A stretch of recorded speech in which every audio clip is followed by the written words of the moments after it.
llegar, digamos, al diagnóstico como llegábamos en antaño.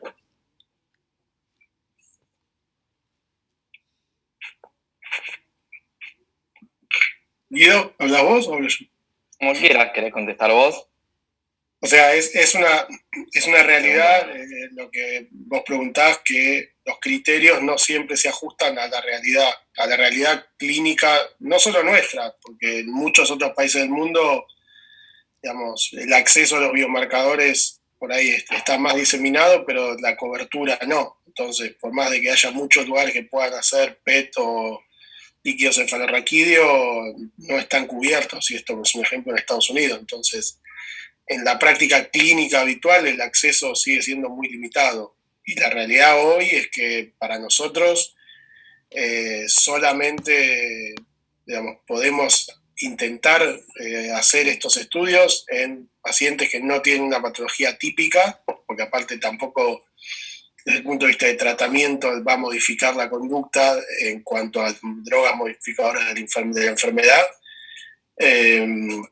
Pero es una realidad y hoy nosotros nos seguimos manejando con el diagnóstico clásico y sin usar los biomarcadores, salvo algunos casos especiales donde necesitamos y donde tenemos la posibilidad de que el paciente lo pague o que alguna cobertura lo cubra. Tal vez asociado a esto, como una segunda parte de mi pregunta, era, vos Santiago, hablabas de la proteína tau fosforilada como marcador en sangre, como una novedad, digamos, que tal vez no es la norma, o el mismo PET, o las proteínas beta amiloide del líquido cefalorraquídeo. Si valdría la pena, hoy por hoy, con la prevalencia del Alzheimer, utilizarlo como incluso método de screening para pacientes tal vez con un deterioro cognitivo leve o con incluso antecedentes familiares o sospecha. O sea, la realidad es que el principal objetivo de los biomarcadores en sangre, ¿sí? Incluyendo los diferentes tipos de proteína tau fosforilada, es que empiecen a servir cuando estén disponibles para la clínica. Hoy no están aprobados en ningún lugar del mundo para usar en la clínica, pero empiecen a servir como métodos de screening. Es decir, pacientes con síntomas cognitivos, idealmente leves, pero también pacientes con demencia, uno les podría pedir un estudio de sangre buscando este tipo de proteínas, y si da positivo, eventualmente avanzaría con estudios más complejos. Pero ahí, digamos, claramente el objetivo primario es usarlos cuando estén disponibles como métodos de screening. Acá tenemos una pregunta. Sí. Una preguntita, sí. Santiago, en relación a lo que estabas comentando, desde el punto de vista tuyo, de tu experiencia, en Argentina, en este momento, ¿qué biomarcadores podemos utilizar en el caso de inclusive que un paciente tenga ciertos medios? ¿Cuál es en relación al beneficio, precio-beneficio, digamos? ¿Cuál es el que vos indicarías? O sea, en realidad, digamos, nosotros hoy tenemos disponible un PET con amiloide con uno de los biomarcadores, que es el PIB, que se hace solamente en un lugar, en la Argentina, y tenemos la posibilidad de hacer biomarcadores en líquido cefalorraquídeo, es decir, amiloide, y tau total y tau fosforilado. También, que se hace en muy pocos lugares. La indicación, en principio, sería siguiendo las guías que son del 2013, pero fundamentalmente para pacientes jóvenes, pacientes con patologías atípicas o cuadros atípicos, y no para pacientes con cuadros clásicos. Y entre los dos, la realidad es que en cuanto a especificidad y sensibilidad, los hallazgos son muy, muy parecidos.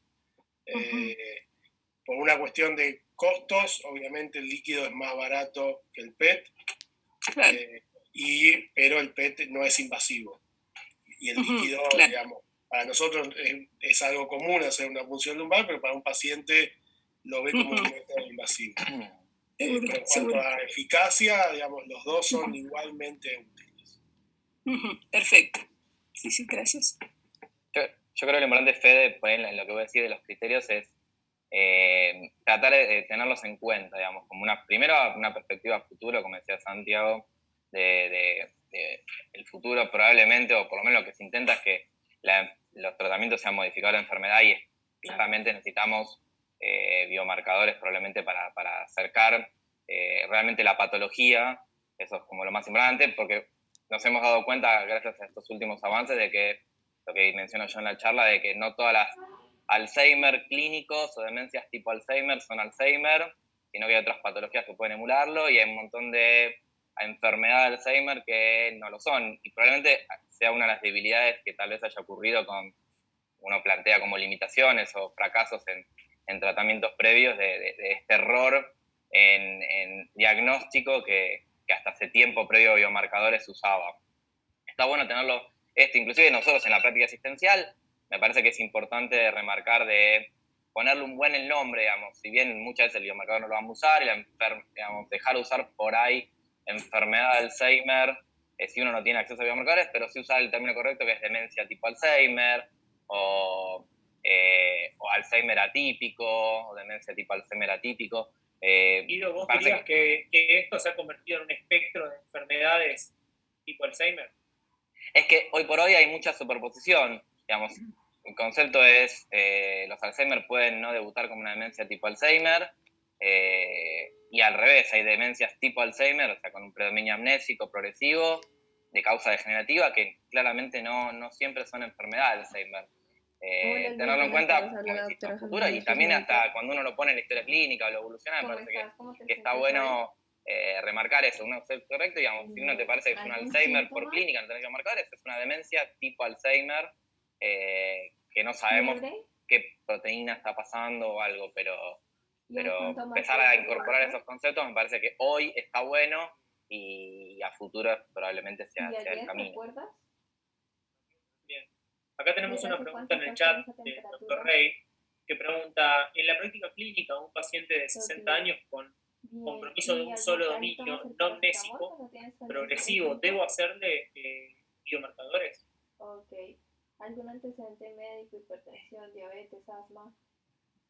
Creo que, no sé, Santiago, si querés contar, me parece que justo la respuesta la contestó segundos después a lo que ha puesto en el chat el doctor Rey. Justo sería por ahí está el límite en la edad, si hubiera puesto 58, un poco sería más claro, pero generalmente uno los usa los biomarcadores en los casos de un paciente joven, uno considera 65 años, sería un paciente joven, con una demencia típica podría ser la indicación justamente el uso de biomarcadores. Sí. Perfecto. Bueno, muy bien, mañana es más importante más en un diagnóstico, ya que es menos la chance de encontrar la enfermedad más típica. O por lo menos con un diagnóstico positivo para descartar otras causas secundarias. Lo que estás haciendo está bien, ¿sí? Bueno, segunda pregunta. Sí. Doctor, que es si la memantina tiene alguna indicación en compromiso amnésico aislado o no progresivo.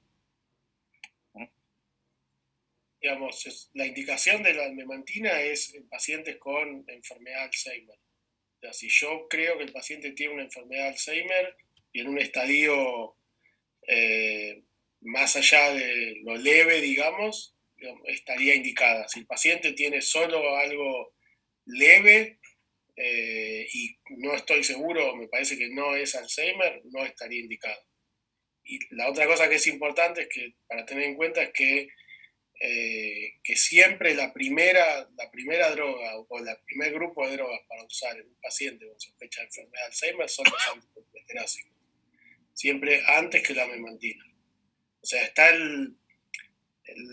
la cuestión que la memantina en general tiene pocos efectos adversos, que es bien tolerada, que es fácil de titular, que no hay que chequear muchas cosas, entonces es más fácil darle a un paciente memantina que anticolinesterásicos, pero la indicación siempre es primero empezar por anticolinesterásicos. Sí, tenemos sospecha que es una enfermedad de Alzheimer, obviamente. Claro, es una costumbre que nos ha quedado de empezar siempre con memantina, ¿no? Sí, esto justamente por los efectos adversos y todo eso. Pero claro, la indicación clara es esa. Seguro. Una pregunta a Guido. Supongamos que tenemos un paciente que tiene, como es el ejemplo que diste en la charla, que era muy interesante, un paciente que tiene mayor, que le hacemos tenemos la suerte de hacerle un PET amiloide y no tiene lesiones, ¿cuál sería, supongamos, el beneficio en este paciente, digamos, de conocer esto, pensando que podría ser un paciente que tuviera digamos, un tipo de demencia clínicamente Alzheimer, con la clínica, el fenotipo clínico típico, pero que le falta justamente la amiloide a nivel del PET? Este paciente, ¿cuál sería el beneficio, digamos, teniendo este paciente? ¿Qué podemos hacer con este paciente? En este caso No. ya amiloide, no, ya los anticolesterásicos no tendrían tanta indicación, ¿verdad? ¿Qué hacemos con este paciente? Está buena la pregunta, digamos. Hoy por hoy, justamente lo que es el uso, en ese caso, yo pongo como ejemplo en la charla, obviamente fue un modelo experimental que se usó, digamos, en investigación. En la práctica clínica, este paciente no tendría indicación probablemente a hacer biomarcadores, que es una demencia tipo Alzheimer, típica, de inicio tardío, uno no usaría un biomarcador porque probablemente no cambiase el tratamiento. Si uno se pone a ver, digamos, es cierto que el donepezilo está aprobado para Alzheimer. Si uno se pone a ver cómo fue la aprobación y qué criterios usaron para uso de donepezilo, no había biomarcadores, eran las demencias tipo Alzheimer, era lo que usaba el donepezilo. Entonces, yo creo que ese paciente, en mi caso, en mi experiencia, aunque yo no le hubiera pedido el biomarcador y me dé negativos, usaría, si no hay contraindicaciones, el donepezilo de cualquier manera, porque el criterio de demencia tipo Alzheimer, que es el que se usó clínico, fue el que se usó justamente en los trials de aprobación del donepezilo. Claro. No sé ustedes, los otros especialistas que opinan o que harían, pero yo le daría igual el donepezilo. Claro, el único beneficio sería, digamos, que al no darle el donepezilo, bueno, por allí algún efecto adverso que podría tener, como que le evitamos, ¿no? Sí, pero no dejamos. Pero en sí, el realidad, donepezilo no deja de hacer un tratamiento sintomático, y si uno piensa que por ahí, digamos, hay una afección de la vía colinérgica o un trastorno de memoria, lo usarías igual, digamos. No estás tratando la patología amiloide con el donepezilo, solo lo sabemos, así que sintomáticamente sigue siendo una demencia tipo Alzheimer y no le negaría el uso del inhibidor. Claro. Perfecto.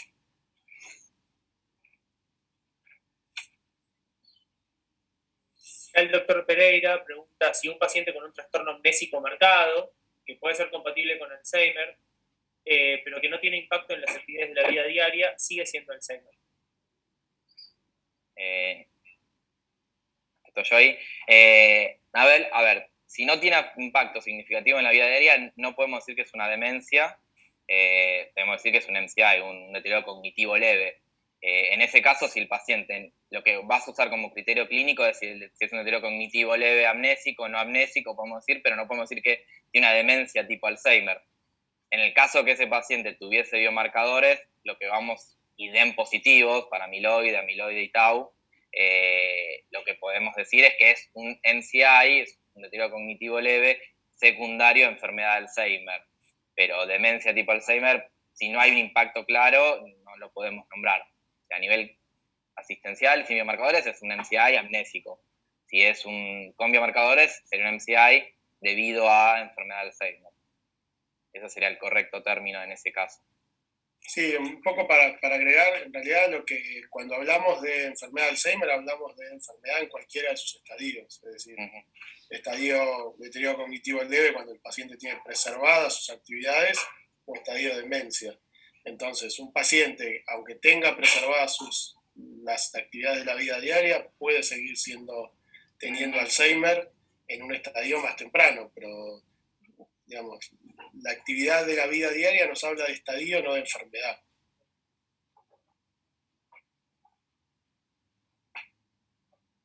Claro, lo que pasa es que nosotros nos mantenemos con digamos, el concepto de que demencia es cuando hay compromiso de las actividades de la vida diaria. Y si no, digamos, eso con respecto a la parte clínica, ¿no? Es decir, no con respecto a la enfermedad, que lógicamente un paciente probablemente que tengamos una evaluación neuropsicológica con compromiso de memoria, claramente, muchas veces vemos eso, el paciente claramente tiene un compromiso de memoria en todas las fases y en la vida diaria mantiene absolutamente su normalidad, con algunas fallas. Entonces, claro, digamos, el concepto de demencia, en ese caso, por allí no lo usamos, pero sí una forma prodrómica o probable que este paciente, como seguramente pasando el tiempo, seguramente va a transformarse o va a manifestar todas las características de la demencia tipo Alzheimer, ¿no? En general ese es el concepto que manejábamos. Sí, si tuviese biomarcadores, como dice Santi, es una enfermedad de Alzheimer, claro. leve. Lo que pasa en la clínica hoy muchas veces no lo usamos y no podemos decirlo. Claro, eso es lo que mantenemos en forma clínica, claro.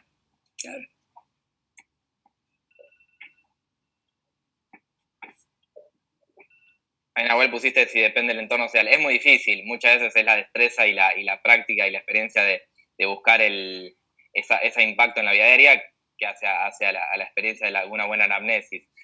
A veces no es fácil encontrarla, pero uno tiene que ir a buscar ese impacto de la vida diaria y obviamente si el entorno social la ayuda o tiene un gran apoyo, por ahí es más difícil de encontrarlo, el paciente tiene una más reserva cognitiva, cuesta más, por ahí si el paciente no tiene tanto se ve más evidente, pero digamos, el criterio sigue siendo, y hay que buscarlo, lo del impacto en la vida diaria. No sé si hay alguna pregunta más de la parte de cognitivo o pasamos ya para epilepsia.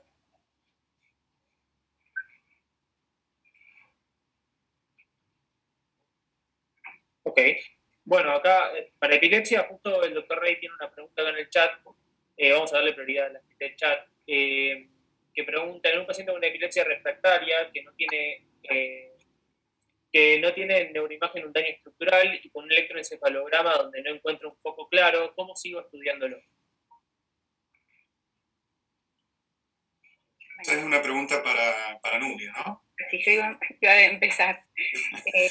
Ahí creo que la epilepsia refractaria, creo que primero vería si el paciente tiene una epilepsia refractaria tipo focal o generalizada, eso me va a cambiar un poco. Si pienso que clínicamente es algo focal, aun cuando la neuroimagen no muestre nada, y el electro no encuentra un foco claro, bueno, yo, si clínicamente me hace pensar que tiene un foco epileptogénico, lo voy a seguir buscando. Probablemente repita el electro, porque algo me tiene que decir un poco el electro, quizás con alguna activación o con privación de sueño, o repitiéndolo, para, bueno, a partir de la clínica, un poco de la semiología, pensar en dónde ese foco, tratar de ver si lo mismo veo en el electro, y si, bueno, la neuroimagen, asumo que, o sea, justamente un daño estructural, como que la resonancia no muestra nada, bueno, ahí uno puede, digamos, pensar en usar otros estudios para buscar ese foco, ya sea un PET para ver, digamos, si hay alguna alteración, ahí pienso que me va a ayudar más en las epilepsias temporales, y la verdad que siguiendo esta idea de que es una epilepsia focal, refractaria, que yo puedo identificar probablemente el foco desde la clínica, bueno, la neuroimagen por ahí, bueno, vamos a ver si me ayuda. No sé si el electro de superficie, seguramente le pido hacer un video EG para caracterizar mejor, digamos, la clínica del paciente y identificar, digamos, el foco.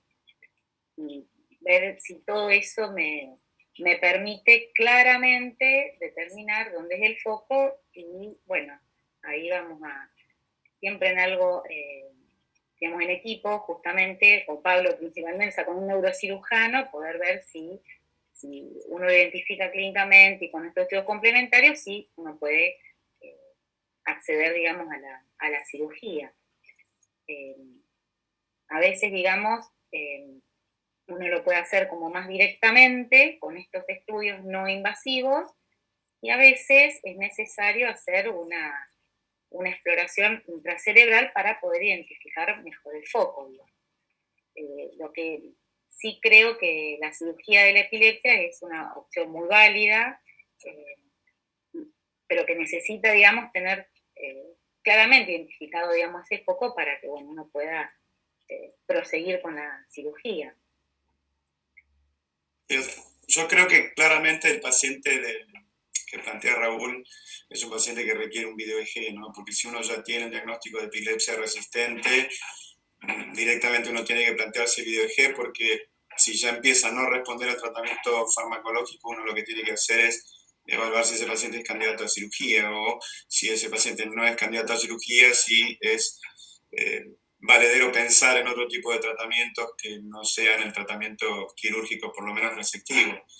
Ahí creo que el video EG se impone porque uno, como decía Nuria, ¿no? Tiene que tratar de encontrar el foco epileptógeno o la zona epileptógena dentro del punto de vista clínico, del punto de vista electroencefalográfico y también desde el punto de vista de la imagen, porque la imagen es clave y quizás no sea lo mismo hacer una imagen en un paciente sin conocer el video EG que después de ver el video EG. Me parece que eso es clave, porque también es clave porque el hecho de que un paciente que tenga una imagen anormal, quizás el pronóstico en función de la cirugía sea mucho mejor a uno que tenga una resonancia magnética normal. Entonces, estudiar en forma detallada a través de una imagen, creo que hoy se impone, ¿no? Por eso los protocolos de imágenes son estrictos, se tratan de mejorar mayor aún, y son no solo imágenes anatómicas, sino también funcionales. No sé si, Pablo, querés hacer algún comentario en función de la experiencia de la cirugía de pacientes o de este tipo de pacientes, ¿no? Donde la imagen quizás no nos muestra demasiado y la eficacia en lo que hace al tratamiento de la cirugía. Sí, como bien decías, la eficacia baja, principalmente porque cuando hay un daño estructural, cuando uno ve alguna alteración en un giro, alguna displasia cortical, algún tipo de alteración mínima, ya uno puede enfocar un poquito más, y por supuesto si la clínica y la semiología y el electro se orienta hacia esa zona anatómica, obviamente uno puede orientar un poquito más la exploración, tanto sea con grillas, con electrodos profundos, etc. Así todo, en nuestra amplia serie tenemos algunos pacientes, hay 3 o 4 que recuerdo, que son pacientes que no tenían ningún tipo de lesión, nada, y bueno, y ante la insistencia justamente de ustedes y su seguridad, pusimos electrodos en estos pacientes y se definió el área epileptógena. Después operaron y anduvieron, la verdad que bastante bien, prácticamente todos. Así que creo que, no sé si la resonancia en algún momento o algún otro estudio terminará, por decirlo de alguna manera, descubriendo estos pacientes de otra manera que no sea en el futuro con la tecnología, que no sea con la exploración quirúrgica. Pero bueno, hay esperanza en esos pacientes también. Exacto, o sea, uno no los elimina, digamos, como candidato a cirugía, sobre todo si la epilepsia es una forma de epilepsia catastrófica, ¿no? Como a veces se dan a algunos pacientes que tienen una epilepsia focal y que no responden al tratamiento. Nahuel, ¿querés comentar algo en relación a esto? Antes de que empezamos a debatir nosotros sobre las opciones de tratamiento. Yo todavía estaba justo escribiendo una pregunta en el chat, así que lo hago así en vivo. Por esto que estoy hablando recién, ¿cuál es la mirada o la importancia del neurocirujano en la evaluación de un paciente de precirugía? Porque nosotros, tanto con Pablo como con Eduardo, les comentamos los casos y tenemos una evolución. O sea, ellos no son epileptólogos, no manejan la medicación, pero su mirada es muy interesante y nos ayuda a planear una cirugía. Yo creo que la base principal nuestra es la anatomía. No solamente la anatomía de superficie, sino también la anatomía de fibras. Digamos, uno en su carrera va haciendo diferentes disecciones de fibras blancas principalmente, y esa correlación, uno puede hacer correlaciones semiológicas de lo que ustedes nos comentan. Yo la verdad que sinceramente de electroencefalograma no entiendo nada, pero si uno me comenta una semiología, un correlato semiológico, yo me puedo hacer en la cabeza por dónde va pasando las zonas anatómicas que va abarcando esa epilepsia. Que por supuesto no quiere decir, ustedes bien lo han explicado 1000 veces, que no que sea el foco epileptógeno, simplemente es el tren el tren eléctrico que sigue esa crisis, porque por azar siguió por ahí. Pero la realidad es que eso es lo que a nosotros siempre nos llamó mucho la atención, y bueno, y es la correlación siempre entre la anatomía y la clínica del paciente, ¿no? Hoy definir el gol estándar de zona epileptogénica es muy difícil, ¿no? Porque hay estándar que vos decís desde el punto de vista de la imagen, yo le saco la lesión y eso para mí es una resección buena, sin embargo eso a veces no es tan así, o de lo que se llaman lo que son las high frequency oscillation, que es lo que se está en boga, digamos, desde el punto de vista electrográfico, o el correlato entre los estudios por imágenes más funcionales. O sea, la detección de la zona de inicio ictal creo que es clave, ¿no? Y eso, la verdad que hasta ahora no hay forma de reemplazarla que no sea con la exploración invasiva si uno tiene dudas en lo que hace al registro de superficie, ¿no? Y finalmente ocurre, a ver, si hacemos una correlación con cognitivo, nuestro biomarcador sería la respuesta a la cirugía. En realidad, eso es lo que le daría el nombre final de que eso fue la zona epileptógena. De hecho, la definición de zona epileptógena, de acuerdo a la escuela americana, es esa. Exactamente. Es el mínimo volumen de lesión que yo le tengo que resecar para que el paciente no tenga más crisis, ¿no? Acá hay una pregunta del doctor Reich que es un poco complicada de responder, porque... Depende del caso. No, sí, yo creo que depende del caso. Y depende de la zona epileptógena de la cual hablemos, ¿no? O sea, quizás en epilepsia lóbulo-temporal sea un poco más sencillo de plantearse esta cuestión. En epilepsia extratemporal yo creo que es un poco más complicado esto de plantearse. En epilepsia temporal, o sea, si uno ve una lesión de un lado y un foco electrográfico de otro, se puede plantear como hipótesis que quizás la representación lesional sea más relevante que la electrográfica por una cuestión de lo que se llama el hipocampo quemado. Pero si esta representación uno la busca en epilepsia extratemporal, uno ya estaría pensando quizás en una epilepsia multifocal, ¿no? Y eso es, plantearse la cirugía ahí ya es un poco más alejado. Sí, una cosita que le voy a agregar.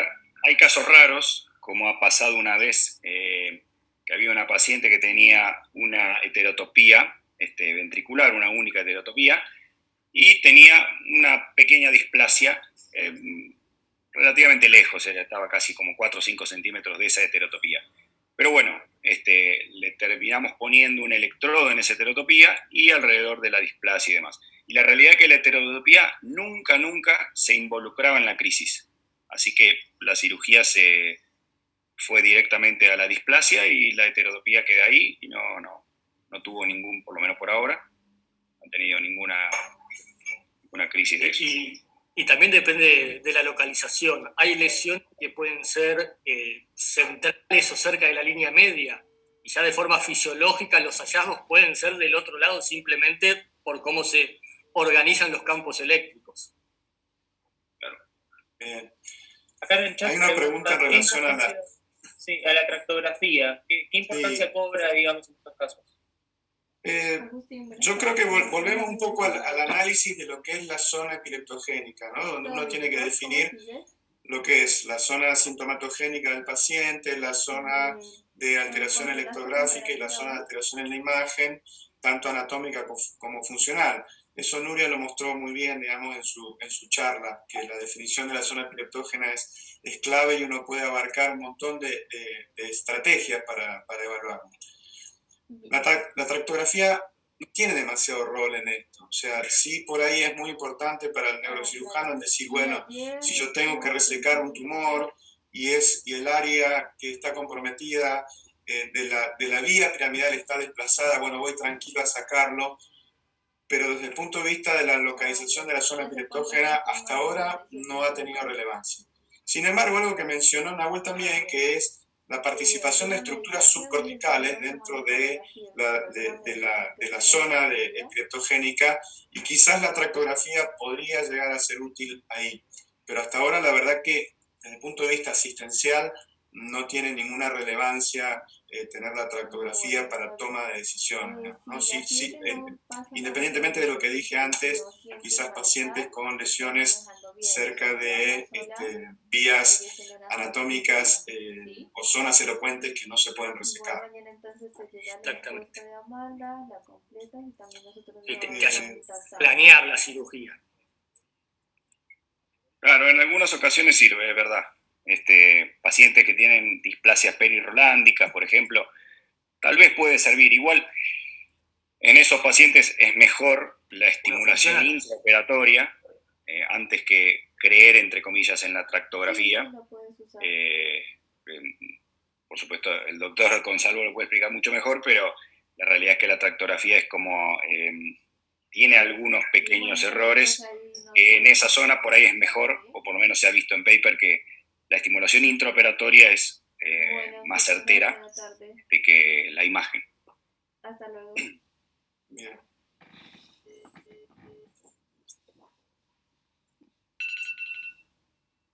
Bueno, Fede, no sé si querés agregar una pregunta. Si no, yo tengo alguna pregunta para el doctor Pereira. ¿Cómo no? Exactamente. A ver, porque nosotros hicimos una pseudo controversia en realidad, que es lo que planteábamos con Nahuel, ¿no? Sobre cannabis sí o no. En realidad, si a mí me preguntan cannabis sí o no, yo voy más por el no que por el sí. Pero bueno, el fundamento es un poco lo que yo les mostraba en la charla, ¿no? Que es desde el punto de vista de la fisiopatología, es un proyecto muy interesante. Desde el punto de vista de los mecanismos de acción es un proyecto muy interesante, pero todavía parece esto estar bastante verde, digamos, en la toma de decisiones. Hay muy poca evidencia, sobre todo en epilepsia focal, que es la más importante y la más relevante que nosotros tenemos en los pacientes nuestros del hospital, y creo que eso es un poco lo que faltaría definir. Eso quería comentarte, Nahuel. No sé si vos, capaz que vos estás por el sí. Bueno, a mí, en realidad, cuando me dieron la opción de ir por el sí o por el no, en realidad en otras charlas yo, no es que uno defiende el sí, pero por lo menos da una charla un poco más neutra. Entonces me pareció más divertido ir por el no. Me resultaba a mí más divertido hacer esa charla. Y un poco lo hablamos con Damián, ¿no? Que a veces, hasta un punto, mi charla del no es como que es creíble, ¿no? Pero con 2 o 3 últimos papers es como que era mucho más difícil sostener el no. El problema es que, como todo que se quiere usar para demasiadas cosas, ahí está el problema. Quizá uno lo encuentra para qué es útil y seguramente va a tener alguna utilidad. El problema, bueno, es para qué y el cómo, que es un poco el final de mi charla, ¿no? Yo me entero de las cosas del CBD por Google, por las noticias de Google, más que por paper académicos. Entonces, todo ese circo a veces molesta un poco, ¿no? Lamentablemente el CBD ha entrado en la neurología por la ventana y no por la puerta. Entonces eso creo que hace que desde el punto de vista de nuestra opinión sea un poquito más complejo, digamos, en tomar una posición. Yo creo que lo que faltan son estudios y me parece que eso es lo que vamos a tener en los próximos años, porque son muy interesantes los proyectos, muy interesantes los mecanismos de acción, sobre todo también combinación, porque CBD y THC también son combinaciones que son muy buenas, pero bueno, hay que encontrar el punto justo, digamos, de las dos, ¿no? Y creo que eso es a lo que deberían apuntar los ensayos clínicos futuros. Hay mucho trabajo en psiquiatría, muchos trabajos en psiquiatría, y creo que también ahí debe estar un poco el target de aplicación del cannabis. Creo que hay una pregunta para la doctora Nuria acá, en el chat. Sí. El doctor Rey pregunta, ¿cuán frecuentes son los trastornos cognitivos postquirúrgicos de epilepsia y qué test debería usar previo y postquirúrgico para evaluar? La verdad que uno siempre evalúa la parte cognitiva con una batería neuropsicológica completa, previo y posterior, digamos. La verdad que no son tan frecuentes los trastornos cognitivos post-quirúrgicos. En general, uno, más o menos, hay varios reportes, pero más o menos uno puede decir el 30% de los pacientes que tenían posterior a la cirugía tenían algunas fallas más post-quirúrgicas que previas, sin medir, digamos, cuánto impacto tenían esto en su vida diaria.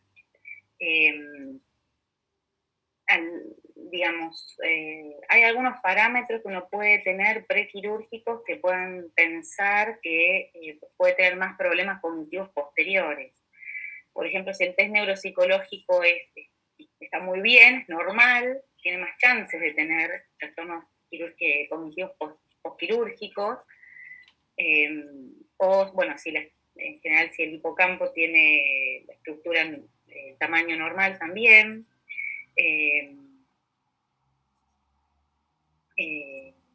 Bueno, porque, digamos, en esos pacientes estaríamos, si bien ese foco epileptógeno, uno asumiría que estaría sacando esa parte del cerebro que está funcionando, digamos, más adecuadamente por lo que uno ve en la evaluación cognitiva.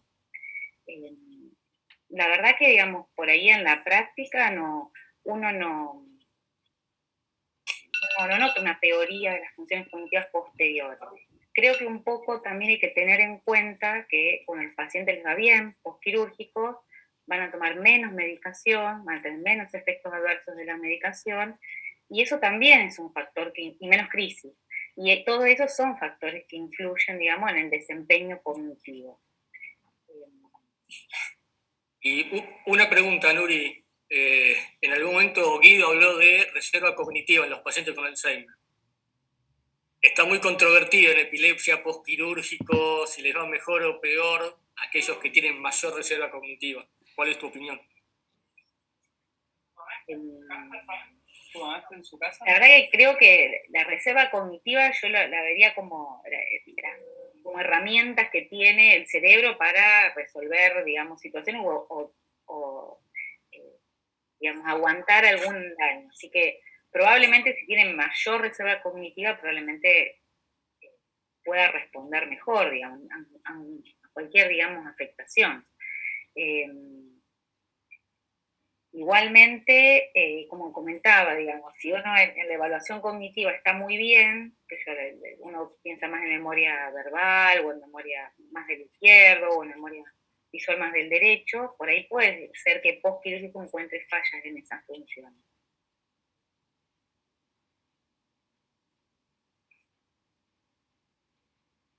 Sí, quizás un poco para Pablo también, ¿no? Esto de la cuestión sobre todo porque estas cuestiones de memoria se plantean en epilepsia lóbulo-temporal y hay estrategias de abordaje quirúrgico que vos también mostraste en tu charla que quizás apuntan a que no sean tan agresivas y a menor resección, y con menor resección la posibilidad de que cognitivamente el paciente no esté no tenga tanto deterioro, que en realidad no es tan deterioro, sino que en realidad la evaluación cognitiva que se hace no tiene afectación, digamos, en lo que es la vida diaria del paciente, ¿no? Pero un poco por esto empezaron a surgir las resecciones más limitadas, ¿no? Claro, todos los estudios que se han hecho hablando específicamente del lóbulo temporal, amígdala hipocampectomía selectiva con la no selectiva, digamos, siempre la jerga neuroquirúrgica decía, bueno, menos alteración neuropsicológica, pero cuando yo fui bien a la base de qué tenía alterado neuropsicológicamente, las diferencias eran, a ver, en algún plano podía llegar a ser estadísticamente significativo, pero si uno ve toda la batería, la realidad es que no era así, no era así. Había cosas que no tenía alterado, que estaban iguales, no habían cambiado, por lo cual esa verdad no es absoluta. Y lo veo también diariamente, los pacientes, si tienen alguna peoría o no la notan, porque por ahí, por supuesto, no desarrollan ese tipo de actividad, por ejemplo, o no se quejan. Esa es una realidad. Convengamos que son pacientes que muchos, ya el examen neuropsicológico ya lo tienen alterado. Por lo tanto, un mínimo cambio no Ni siquiera. ¿Y vos en quién decidirías por ahí hacer alguna amígdala hipocampectomía, una lobectomía temporal anterior estándar? ¿O en qué te ayudaría eso? No, obviamente va a depender de que, primero, lo más importante de todo va a ser, por supuesto, que la evaluación del video, y es decir, que ustedes nos digan a nosotros de que es una epilepsia mesial casi exclusiva, digamos. Cuando el paciente tiene muchas alteraciones o mucha semiología, o incluso que hay dudas con respecto, no que es el lóbulo temporal, sino que hay mucha semiología de la corteza lateral, ahí ya empieza a hacer un poco de ruido el hecho de solamente sacarle la amígdala al hipocampo. Y sí, es mesial, y encima tiene un test neuropsicológico que está bastante bien, y bueno, ese paciente sería un candidato ideal para hacerle algo un poquito más selectivo. Yo por ahí quiero remarcar algo en esto, que si bien los trabajos muestran esos hallazgos en la evaluación cognitiva, la verdad que no es que eso se traslada a un impacto en las funciones de la vida diaria. O sea, no es que esos pacientes funcionan peor cognitivamente en la vida diaria y, bueno, entonces uno por eso le hace la evaluación. En realidad uno lo hace de rutina en todos los pacientes que van a ir a cirugía y hoy encuentra en comparación a la media, digamos, siempre con números. Pero no es que eso tenga un impacto, digamos, en su vida diaria. Y lo mismo posterior. La verdad que si uno, los trabajos siempre muestran que un porcentaje si pequeño pueden tener alguna pérdida en algunas funciones, pero no significa, y no hay trabajos que digan que eso tiene un peor desempeño en su vida diaria. Pero bueno, si uno mira el número, sí va a tener esa diferencia. Ahora, no está demostrado, digamos, que eso impacte en la vida diaria, y tampoco uno lo ve en la clínica realmente. Igual, como decía, la parte de la medicación, menos crisis, son también factores que influyen en el desempeño de la vida del paciente para mejor, digamos. Acá hay una pregunta en el chat para la parte cognitivo que dice: ¿cómo manejo los trastornos conductuales y los del sueño en Alzheimer y qué drogas tengo de elección?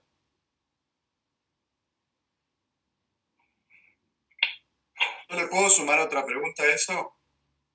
Sí, claro. ¿Qué pasa cuando el paciente tiene epilepsia además? ¿Qué evidencia tiene el cannabis en epilepsia y Alzheimer? No. ¿Cuál sería la medicación anticrisis, como la llamamos ahora, que uno podría llegar a utilizar en pacientes con Alzheimer? La primera parte de la pregunta, obviamente va a depender mucho de cuáles son los trastornos conductuales que tiene el paciente. Una cosa, no es lo mismo que el paciente esté deprimido que el paciente tenga alucinaciones o tenga un cuadro psicótico. Digamos, eso va a guiar un poco también cuál es el tratamiento. Digamos, las guías como más importantes es que dentro de lo posible uno debería intentar evitar las benzodiazepinas y uno debería intentar evitar las drogas que pueden, digamos, afectar su cuadro cognitivo. Por ejemplo, no sé, la paroxetina, que es un antidepresivo que tiene efecto anticolinérgico. Después va a depender un poco de cuál es la droga que prefiere usar el médico, con cuál está más familiarizado. O sea, hay muchos antidepresivos, no hay ninguna contraindicación puntual para usar uno u otro, salvo algunos en particular. Entonces va a depender mucho. Es preferible conocer bien la droga que uno está usando y estar seguro de la droga que uno está usando que empezar a usar muchas drogas que por ahí uno no conoce tanto, que no conoce las interacciones. En general el paciente es un paciente grande que además de tener Alzheimer tiene muchas otras cosas. Y la otra recomendación importante es que si uno va a usar antipsicóticos, esto no significa que los tiene que usar de por vida y que los tiene que usar crónicamente. Entonces, cuando el paciente está estable, dentro de lo posible, uno debería intentar usarlos el menor tiempo posible y ver la posibilidad de ir reduciéndolos cuando el paciente vaya, digamos, estando estable por un tiempo y mejorando. Sobre, no sé, la segunda pregunta en relación a la epilepsia, dentro de las drogas antiepilépticas, uno hoy intenta evitar las drogas más clásicas porque pueden afectar el cuadro cognitivo, como el fenobarbital, la difenilidantoína, el ácido valproico. De las drogas nuevas, por lo general, tenemos pocas limitaciones o poco, digamos, efectos deleterios que pueden tener las drogas sobre lo cognitivo, pero también obviamente va a depender del tipo de crisis que tenga el paciente.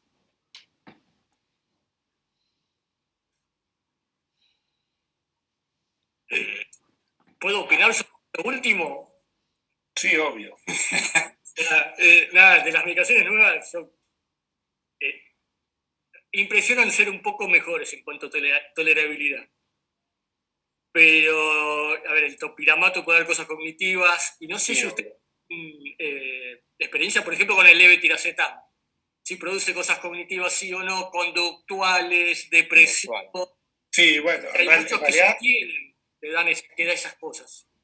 O sea, está claro, del topiramato es cierto. O sea, yo dije nuevas, pero está bien, por ahí no puntualicé. Claramente. Pseudo nueva. Claro. Segunda generación. Segunda generación, exactamente. Sí, el topiramato, digamos, no tanto cognitivo, sino sobre todo que afecta más todo lo que tiene que ver con el lenguaje. Pero bueno, sí, uno si puede evitarlo, debería evitarlo. En cuanto al levetiracetam, está claramente demostrado que hay que intentar evitarlo en pacientes que tengan un cuadro psiquiátrico importante o que puede empeorar. En cuanto a lo cognitivo, está bastante claro que no tiene afección cognitiva. Es más, hay algunos trabajos que se hicieron y se están haciendo que mostrarían que podría hasta inclusive mejorar la cuestión cognitiva del uso del levetiracetam. No está, digamos, comprobado, pero sí está bastante claro que no empeoraría la función cognitiva. Es cierto lo que dice Santiago, yo también leí cosas así acerca del levetiracetam, que tendría ese efecto, digamos, no tendría un efecto deleterio en relación a la sintomatología de los pacientes con demencia. De hecho, hay estudios que plantean hacer electroencefalogramas a todos los pacientes con deterioro cognitivo y si tienen alguna alteración, tenga o no tenga crisis, tratarlo, y la medicación de elección dicen que es levetiracetam. Yo no comparto esa situación, digamos, uno para hacer el diagnóstico de epilepsia tiene que tener la clínica, no es el diagnóstico a través de un examen complementario, y evaluará, como decías vos, Santiago, qué medicación anticrisis va a ser mejor en función del resto de la medicación que el paciente tome y la situación en que el paciente tenga, ¿no? O sea, seguramente si un paciente está excitado, no le va a indicar levetiracetam. Sí, obviamente siempre partiendo de la base de paciente con crisis clínica. Yo estoy de acuerdo, con los diagnósticos correctos, digamos. Quería recordarle a los participantes que si quieren hacer alguna pregunta la pueden hacer por el chat, porque se fue sumando gente nueva y tal vez no escucharon la primera parte.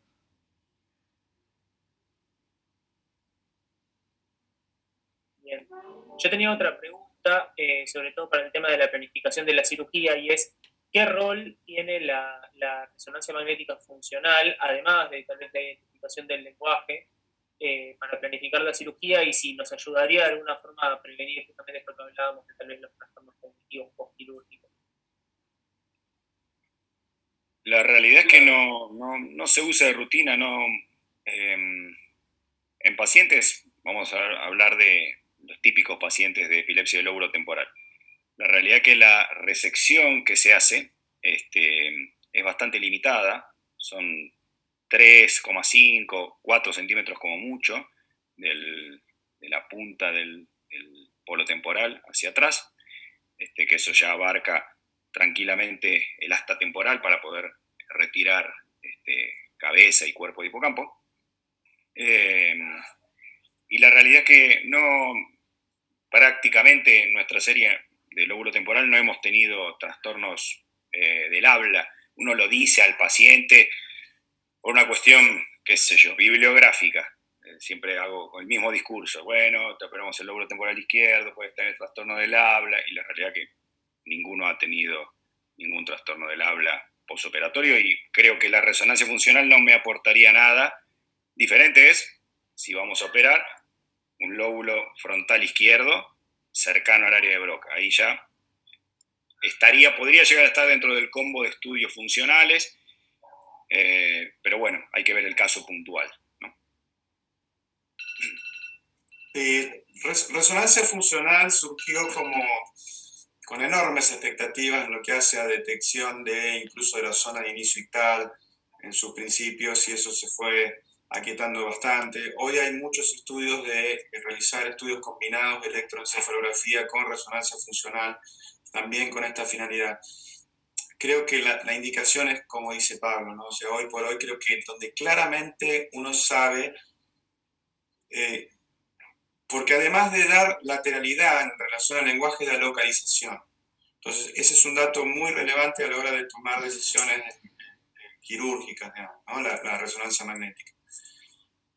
Y área motora también, son sencillos los procedimientos que se hacen. Ya cuando uno sale de ahí ya es medio complejo la interpretación. O sea, si uno quiere decir, bueno, yo quiero saber si la lesión está en área visual primaria y estimular la corteza visual es complejo, todo lo que sea memoria es muy complejo. O sea, ya cuando uno sale de zonas estándar en resonancia funcional ya se hace bastante complicado la interpretación del método, ¿no? Entonces, creo como dice Pablo, si no me va a modificar en lobectomía temporal, no tiene indicación. Si tiene clara indicación en pacientes que tienen, la cirugía se planea en el hemisferio dominante para saber hasta dónde uno puede realizar una resección sin afectar el área elocuente, y quizás también sea de uso para área motora primaria, ¿no? Creo que esas serían las indicaciones de la resonancia funcional.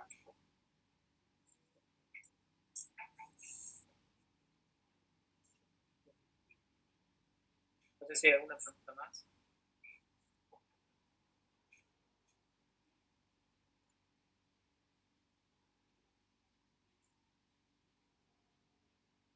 Bueno, entonces les agradecemos a todos por haber participado, esperamos que les haya sido de utilidad y nos encontraremos en el próximo encuentro.